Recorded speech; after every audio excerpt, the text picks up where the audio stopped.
There's a voice in my head that sounds an awful lot like reason. It makes sense, mostly. And because of that, I've listened to it for most of my life. It doesn't shout, at least not most of the time. Or sometimes it gets angry with me. And sometimes it pushes me over things I should have climbed myself, like fear, laziness, excuses I had carried for too long. But usually it is gentler than that. It speaks calmly, softly even, like a hand on my shoulder before I am about to do something foolish. Not yet, it says. Just wait a little longer. Not forever. Just until Monday. Because before I can start, I need to prepare. I need to study more. Buy better gear. Fix the idea. Find more time. Save more money. Become someone who is actually ready. So, just start Monday. Most times, it sounds eerily like wisdom. Like proper advice from someone who cares about me. Advice I probably should listen to. And maybe that is the cruelest thing about it. Because the voice is not always wrong. Sometimes I really was not ready. Sometimes I was impatient. Sometimes I wanted the reward before taking even a single step. So, when the voice told me to wait, I did. I believed it. Not because I was lazy, at least I don't think so. But because some part of me wanted the voice to be right. Because if I'm not ready now, I don't have to find out what happens if I actually try. The thing is, the voice knows me. It knows where the fear lives. It knows which words sound responsible enough to hide behind. For years, I've wanted to create, to tell stories, to take photographs, to act, to use my voice, to make people think and make them laugh.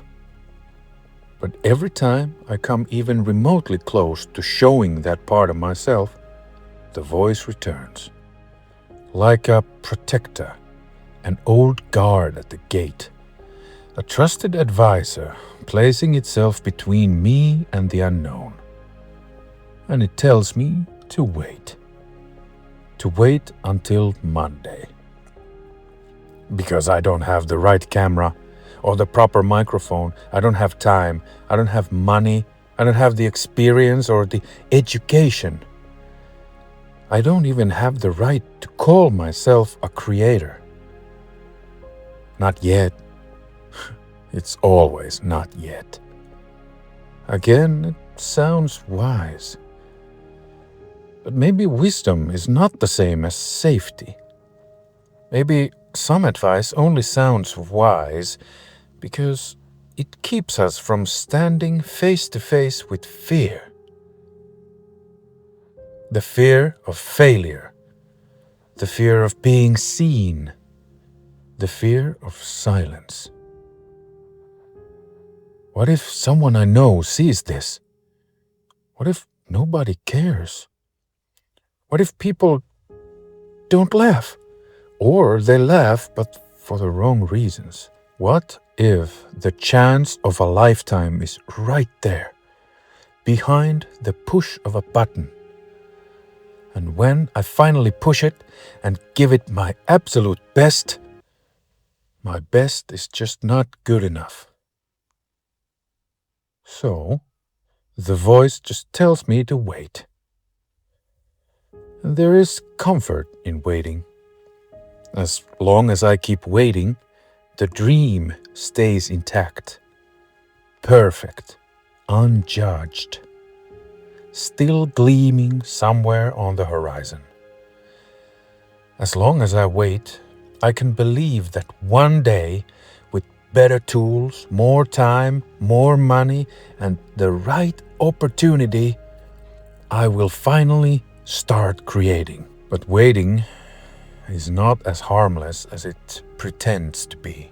I mean, nothing good ever happens on a Monday that never comes. And somehow, one Monday becomes another, then another, until suddenly years have passed. Years of lost opportunities, unlearned skills, untold stories. A life not ruined exactly, just unchanged. And maybe that is what the voice wants. For a long time I thought it was protecting the dream. Now I wonder if it was just protecting the familiar life, the safe life. The life where nothing is risked because nothing is offered. So no failure, no disappointment, but also no movement, no proof, no answers, no path. Maybe the old guard in my head does not really want to protect the dream, but maybe it hates change. Maybe it has stood at the gate for so long that it has forgotten there was ever a road beyond it. And maybe I have mistaken its caution for wisdom for too long. The voice is still there, still calm, still reasonable, still telling me to wait. But for the first time, I'm beginning to wonder, what would happen if I did not? Maybe it's time to rebel.